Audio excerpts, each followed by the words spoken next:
नमो नमः छात्रों। आज विद्यालय से मैं निधि श्रीवास्तव एक बार फिर से संस्कृत की इस कक्षा में यूपी बोर्ड के कक्षा 10वीं के छात्रों का स्वागत करती हूँ।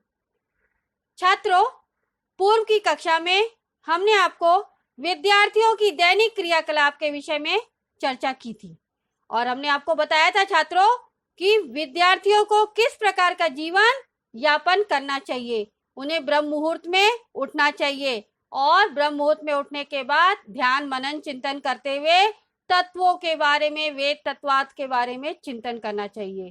साथ ही साथ उन्हें क्या करना चाहिए, उन्हें अभिवादनशील से नित्यम यानी रोज अभिवादन करने वाले होना चाहिए और हमेशा सत्य बोलना चाहिए और उनको कभी भी चपल चंचल नहीं होना चाहिए।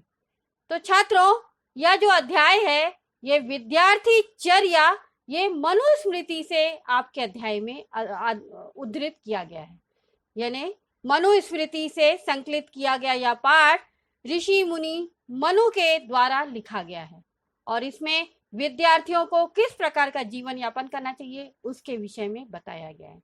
तो छात्रों, आइए हम लोग देखते हैं क्लास 10 संस्कृत पंचमा पाठा विद्यार्थी चर्या का पंचमा भागा। छात्रों, प्रस्तुत पाठ में श्लोकों का अन्वय और हिंदी भाषा में संदर्भ सहित व्याख्या एवं विशेष पर प्रकाश डाल रहे हैं।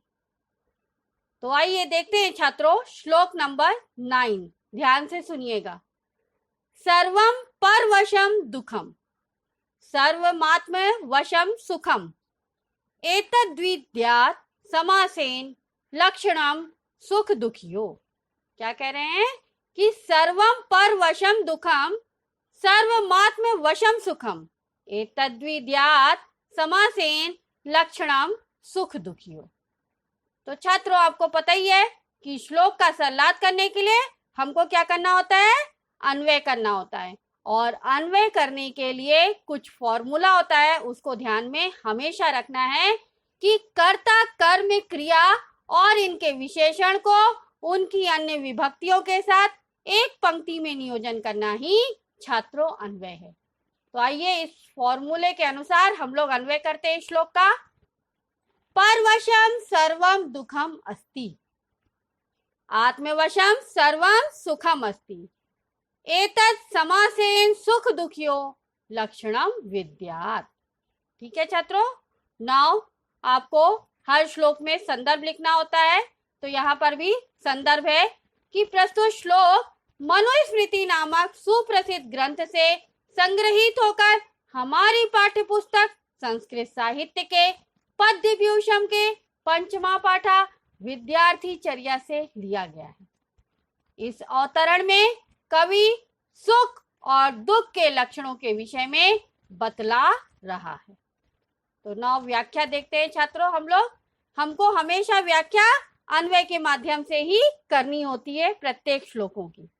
तो नौ श्लोक का सरला देखिए। परवशम सर्वम दुखम अस्ति। परवशम यानी पर यानी दूसरे, वशम यानी अधीन, तो दूसरों के अधीन में सर्वम यानी सब कुछ, दुखम अस्ति यानी दुख होता है। तो जब हम दूसरों के अधीन में रहते हैं छात्रों, परवश रहते हैं, तो सब कुछ क्या होता है, दुख ही होता है। आत्मवशम सर्वम सुखम अस्ति। आत्मवशम यानी आत्मवश यानी अपने आप के अधीन होना यानी सेल्फ डिपेंड होना। तो सेल्फ डिपेंड होना क्या होता है, सर्वम यानी सब कुछ, सुखम अस्ति यानी सुख होता है। तो परवशम सर्वम दुखम अस्ति यानी दूसरों के अधीन में रहना छात्रों हमेशा दुख प्राप्त होता है और आत्मवशम सर्वम सुखम अस्ति तो दूसरों अपने वश में रहना हमेशा सुख प्राप्त करता है। एतद समासेन, एतद यानी इसे, समासेन यानी संक्षेप में, सुख दुखियो यानी सुख और दुख का, लक्षणम विद्यात् यानी लक्षण ही जानना चाहिए। तो क्या कह रहे हैं कि हमको दूसरों के अधीन में रहने से दुख मिलता है और अपने अधीन होने से हमेशा सुख प्राप्त होता है। इसे ही आप क्या कीजिए, संक्षेप में सुख और दुख का लक्षण जान जाइए। ठीक है छात्रों, अच्छी तरह समझ में आ गया। नौ व्याख्या देख लीजिए लिखा हुआ कि कवि कहते हैं कि जो मनुष्य दूसरों के अधीन रहता है वह हमेशा दुख पाता है, और जो अपने अधीन रहता है वह हमेशा सुख ही पाता है। अर्थात दूसरे के अधीन है वह सब दुख है, और जो अपने अधीन है वह सब सुख है। संक्षेप में इसे ही सुख दुख का लक्षण समझना चाहिए। नौ विशेष यानी ग्रामर क्या बता रहे हैं श्लोक में, तो परवशम में षष्ठी तत्पुरुष समास हो रहा है छात्रों। परवशम का समास विग्रह कैसे होगा, परस्य वशम इति, षष्ठी तत्पुरुष समास। उसी तरह से आत्मवशम में भी आत्मना वशम इति, षष्ठी तत्पुरुष समास है। सुख दुखियों ऑपोजिट वर्ड है, यानी यहाँ पर क्या होगा छात्रों, द्वंद्व समास होगा। तो सुख दुखियों में सुखम चा दुखम चा, द्वंद्व समास। द्वंद्व समास आपको मालूम है कि हमेशा ऑपोजिट वर्ड्स के साथ में द्वंद्व समास होता है। नौ विद्यात, विद्यात में विद धातु है और विधिलिंग लकार है। ठीक है, विधिलिंग लकार प्रथम पुरुष एक वचन है। नौ छात्रों आगे देखिए श्लोक नंबर 10, ध्यान से सुनिए। एकाकी चिंतये तृतीयम विवेक्ते हितमात्मना, एकाकी चिंतयानो ही परम श्रेयो अधिगच्छति। फिर से ध्यान दीजिए, एकाकी चिंतयेत्रितयम विविक्तये हितमात्मना, एकाकी चिंतयानो ही परम श्रेयो अधिगच्छति। तो छात्रों फिर से हमको श्लोक का अन्वय करना है, और अन्वय करने के लिए हमको निम्नलिखित फॉर्मूले को ध्यान में रखना है कि कर्ता कर्म क्रिया और इनके विशेषण को अन्य विभक्तियों के साथ एक पंक्ति में नियोजन करना ही अन्वय है। तो छात्रों प्रस्तुत श्लोक का अन्वय देखिए। विविक्ते एकाकी सन नित्यम आत्मना, हितम चिंतयेत ही एकाकी चिंतयाना पुरुषः परम श्रेया अधिगच्छति। ठीक है, तो नौ संदर्भ देखते हैं प्रस्तुत श्लोक का। फिर से वही श्लोक का संदर्भ होगा कि प्रस्तुत श्लोक मनुस्मृति नामक सुप्रसिद्ध ग्रंथ से संग्रहित होकर हमारी पाठ्य पुस्तक संस्कृत साहित्य के पद्य पीयूषम के पंचमा पाठा विद्यार्थी चर्या से लिया गया है। इस अवतरण में कवि एकांत में चिंतन करने के लिए परामर्श दे रहे हैं। क्या कह रहे हैं कि आपको अकेले रहते हैं जब भी तो आपको चिंतन करना चाहिए, खाली इधर से उधर नहीं सोचते रहना चाहिए, आपको ध्यान चिंतन अपने हित के लिए करना चाहिए। तो आइए देखते हैं इसका अन्वय असलात।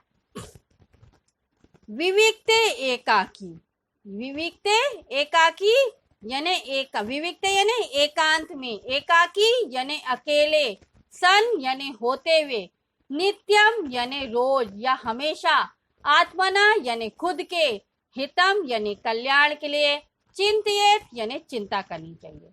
तो क्या कह रहे हैं कि जब कभी आप एकांत में अकेले होते हुए क्या करें, हमेशा अपने हित के, अपने कल्याण के लिए चिंता कीजिए कि आपका कल्याण किस प्रकार से होगा। ही एकाकी यानी निश्चय ही एकाकी यानी अकेले, या क्योंकि एकाकी या क्योंकि अकेले, चिंतयाना यानी जो भी व्यक्ति अकेले अपने लिए चिंतन करता है, पुरुषः यानी व्यक्ति, परम श्रेया यानी महान कल्याण को प्राप्त करता है, अधिगच्छति यानी प्राप्त करता है। तो ही एकाकी चिंतयाना क्योंकि अकेले ही, चिंतयाना पुरुषः यानी अपने लिए चिंतन करने वाला पुरुष, परम श्रेया यानी परम कल्याण को, अधिगच्छति यानी प्राप्त करता है। तो क्या बता रहे वो कि एकांत में अकेले रहता हुआ मनुष्य अगर अपने लिए चिंतन करता है, अपने हित के लिए, अपनी भलाई के लिए चिंतन करता है, तो वो अकेले चिंतन करने वाला पुरुष परम कल्याण को प्राप्त करता है। नाउ अन्वय इसका व्याख्या देखिए छात्रों, लिखा हुआ। कवि कहते हैं कि एकांत में अकेला होते हुए सदा अपने हित के विषय में विचार करना चाहिए। अकेले ही अपने हित का चिंतन करने वाला पुरुष परम कल्याण को प्राप्त करता है। हित यानी भलाई, कल्याण। नौ विशेष देखिए इस श्लोक में। चिंत्येत में विधिलिंग लकार है, तो चिंत धातु है, विधिलिंग लकार, प्रथम पुरुष एक वचन। और चिंत्याना में शानच प्रत्यय हो रहा है, चिंत धातु प्लस शानच प्रत्यय। अधिगच्छति में गम धातु है, अधि उपसर्ग है। और लट लकार है, प्रथम पुरुष एक वचन। ठीक है छात्रों, तो ये श्लोक यहाँ पर समाप्त होता है। और इस श्लोक के समाप्त होते ही यह अध्याय भी यहाँ पर समाप्त होता है। आज के इन दो अध्याय में या आज के इस अंश में आपने जाना कि हम अगर अपने वश में रहते हैं तो हमेशा सुख को प्राप्त करते हैं, और अगर दूसरों के वश में रहते हैं तो हमेशा दुख को प्राप्त करते हैं। और साथ ही साथ आपने यह भी जाना कि अपने अकेले रहते हुए अपनी भलाई के लिए सोचने वाला पुरुष परम कल्याण को प्राप्त करता है।